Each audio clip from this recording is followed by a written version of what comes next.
Now, authorities are continuing to search for a man who was swept away by floodwaters in the north of New South Wales. We just heard from police a short time ago. Our reporter Digby Worthmuller was there and joins us now live. What is the latest, Digby? Yeah, that police press conference has just wrapped up here at the Coffs Harbour Police Station. And it was during that press conference that we got a little bit more information into that missing man that was swept away by floodwaters a little after 2 p.m. yesterday. He was in his four-wheel drive truck crossing a bridge up near the Orara River, up sort of that sort of general direction up that way, when the floodwaters swept his vehicle into the water. And he was then able to get out of that vehicle, climb a tree and contact emergency services. But emergency alert services were probably on the phone for him for a little over an hour before they lost contact with him, and he was swept away under the waters. Today at this press conference, we found out that it is a man who is 61 years old and he is a local in the area. Police are also in communication with his family as the search is being hampered by the weather conditions. Police have been unable, and search and rescue have been unable to get any helicopters airborne due to the weather conditions. It's just too windy for them to safely get the aircraft into the air to help search with those efforts. And officers and search crews on the grounds are really struggling to get to the point of interest where they need to go, because a lot of those access routes are just cut off. There's too much flooding in that area.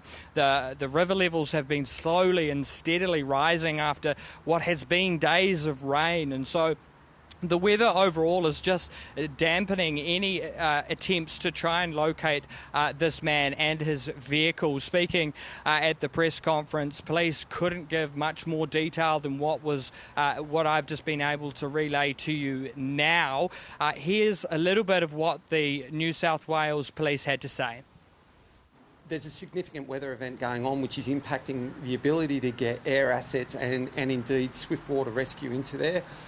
The area in the township is accessed via Dorrigo, which is proving difficult to access up Waterfall Way.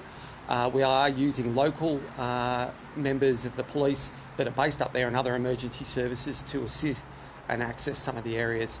As you can understand, there's flooding of the area, there's rapidly moving water that leads to the waterfall areas that we all know that are around that area that are causing difficulties for police and SES workers. So it certainly sounds like difficult conditions for that search. Digby, what is the latest in terms of the weather in general for the area you're in? Yeah, well, I'm here in Coffs Harbour, and the weather has certainly eased as the day goes on. This morning it was quite windy, very windy. We had sort of sideways rain pelting us as we were bringing news reports, but now it's stopped raining. There's still a little bit of wind, but that still doesn't mean things are over. Rain levels are still, the rain is still falling, which is causing the rivers to rise further inland near Orara.